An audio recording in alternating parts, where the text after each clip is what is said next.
I want to go up to Canada and spend a few minutes on what's happening up in Canada. It is truly becoming terrifying. Yesterday, in the last 15 minutes of this broadcast, the CBC released a statement from Prime Minister Trudeau, who said he was invoking the Emergency Powers Act. Now, this used to be called the Emergency War Act, but they changed the name of it in the 1980s. And he has said that this is not going to hurt regular Canadians. It's just to go after these, well, I think they defined them as terrorists yesterday. After the crowdfunding, I want you to listen to this. Is Canada's Minister of Finance. Listen. First, we are broadening the scope of Canada's anti-money laundering and terrorist financing rules so that they cover crowdfunding platforms and the payment service providers they use. These changes cover all forms of transactions, including digital assets, such as cryptocurrencies. The illegal blockades have highlighted the fact that crowdfunding platforms and some of the payment service providers they use are not fully captured under the Proceeds of Crime and Terrorist Financing Act. This is amazing. Stu, do me a favor. Her name is Christina Freeland. Chrystia. Chrystia Freeland. She's the Prime Minister or Canada's Minister of Finance. So she's like the head of our Treasury. Google her name along with the words World Economic Forum.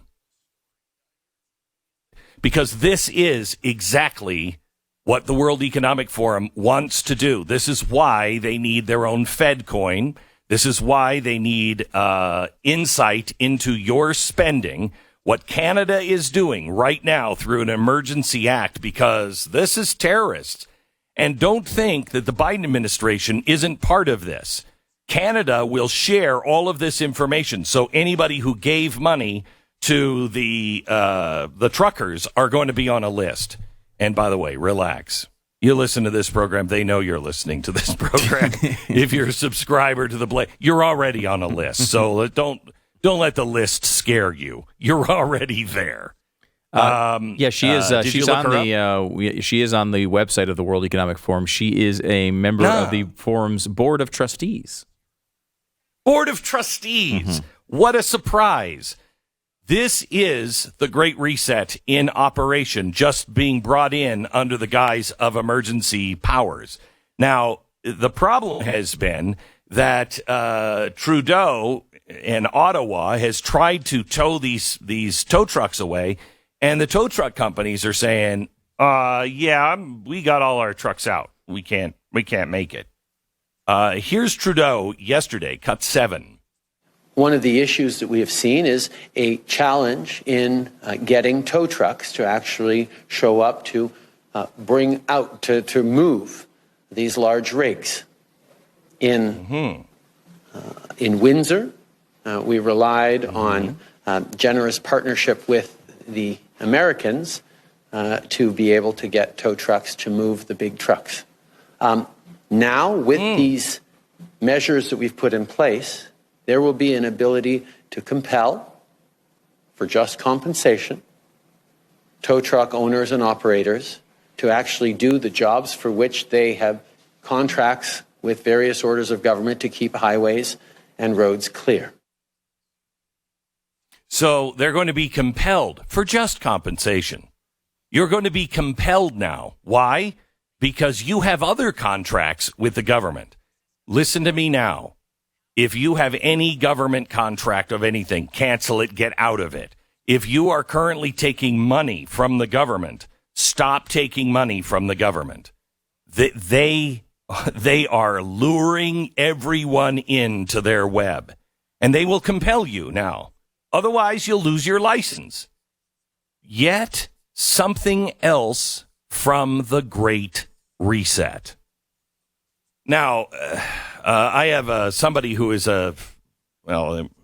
she's not a Canadian, but I think she thinks she's a Canadian. Ricky, who is one of our executive producers, and she lived up in Canada for a long time, worked in the news business, and loves Canada and just hates their press because it's just so bad. It's worse than ours because it's being paid for by the government. So there is an op-ed in the Toronto Star, and the Toronto Star makes, I don't know, the New York Times look like GlennBeck.com. So in the Toronto Star, very, very leftist, she was very excited because she said the op-ed wasn't all for the mandates. But I want you to listen to what they wrote. Many will cheer the Trudeau government's decision to invoke the Emergencies Act to deal with border blockades and the occupation of Ottawa. They're fed up with the protests, and that's entirely understandable. Let me take us a couple of places. First of all, you'll notice that the United States government said you've got to, because Trudeau did not make this decision until he heard from Biden, and Biden said you got to do everything you can. You stop this protest and get them off. Stop blocking the bridge. You'll notice that they're talking now about the occupation of Ottawa. That's not where the bridge is. This is about taking this Emergency Powers Act not to help the economy. That's what Trudeau says. But this is to unblock the streets of Ottawa. Oh, okay. Well, that doesn't make sense. But they say, we're not going to join the cheering. And you read that and you're like, whoa, the Toronto Star. Listen to this. Federal emergency powers may now be necessary as a last resort. But going that route is a shocking admission of failure by the government at all levels. This was and remains a policing issue right from the start, even before the truckers' convoy rolled into Ottawa. There were laws on the books adequate to deal with this. The situation could and should already have been resolved by good intelligence, smart planning, and effective coordination among police forces. But in Ottawa in particular, we've seen none of that over the last 2.5 weeks. Instead, we've seen dithering and buck passing all around. Indeed, until a couple of days ago, the federal government's position was that local authorities had all the tools and resources they need to deal with the, quote, occupation. Did you ever read anything about this from any major newspaper in America with Occupy Wall Street? Did you read anything like this from any major newspaper, New York Times, LA Times, Chicago, any of those major newspapers saying these kinds of things when it wasn't just protests? They were looting, robbing, killing, and burning cities for BLM. Did you hear any of this? So they are saying now all of a sudden the federal government is taking extraordinary measures of invoking the Emergency Act for the first time that the law was passed in 1988. Even if those powers will be, as the Prime Minister Justin Trudeau said on Monday, limited time, geographically targeted, and don't involve actually bringing in the military, what's changed? Listening to the Prime Minister, it wasn't entirely clear. He said the occupation and border blockades are illegal and economically damaging. That's true. But it was true last week and the week before. I'll go even farther than the Toronto Star here. It was also economically damaging 2 years ago to shut everything down, to make sure everybody stayed in their house, to close down gatherings, to close down churches, to close down everybody except for the big boys.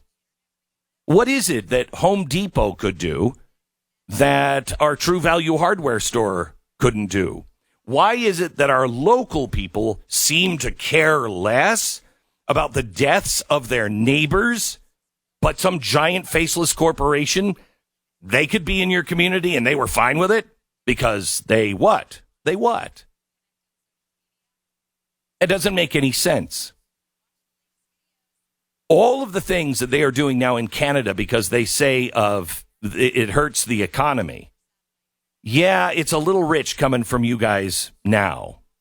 Now, the Toronto Sun, which is just a regular liberal paper, says what happens. I'm sorry, this is the Star again. What happens if Trudeau's Emergency Act? What happens if it doesn't work? Well, it might not work. Word is today from conservative sources that the tow truck companies are still not going along. You'll notice Trudeau said, and we're working with American companies. So are American tow truck companies? If you're on the border and you're a tow truck company and you're going to start pulling those trucks off, shame on you. Canadian tow truck companies aren't willing to do it. Now, we'll see how brutal it becomes. People have been ticketed. What happens when the police show up and they're not willing to get out of their trucks? Are you going to drag families out of those trucks? You want to be seen doing that? The police are on the wrong side. This is Bull Connor kind of stuff up in Canada. This is going to be a political and media nightmare. It won't be in the mainstream press, but here's the bad news for you guys. Nobody pays attention to you anymore. Nobody believes you. There is a split in the entire world. It's not an American thing. And honestly, it's not a anti-government thing. It's not a rebel thing. It's not a revolutionary thing. It is just a human thing. When you've been lied to over and over and over and over again, and the lies are clear, and you're dealing with somebody who never apologizes, never corrects it, and continues to lie and double down on the lies, you no longer believe them. So there are those people who just are, for some reason, they're just holding their eyes shut. No, I'm not going to look. I'm not going to look. Those people who are just getting their news from the mainstream media, those people will buy all of this crap. Anybody who has read anything from any alternative news source knows what's going on. So what happens when it doesn't work, Justin Trudeau? Will it make things even worse? I think it will. I think people will dig their heels in, and you'll have more Americans and you will have more Canadians that if they see you dragging families out of a truck, if they see you in your riot gear with these people who have done nothing but sit in their truck, there is no violence. This is not BLM. Remember, we remember how you covered BLM. We see this. It's not going to end well. More people will dig their heels in and say, you know what?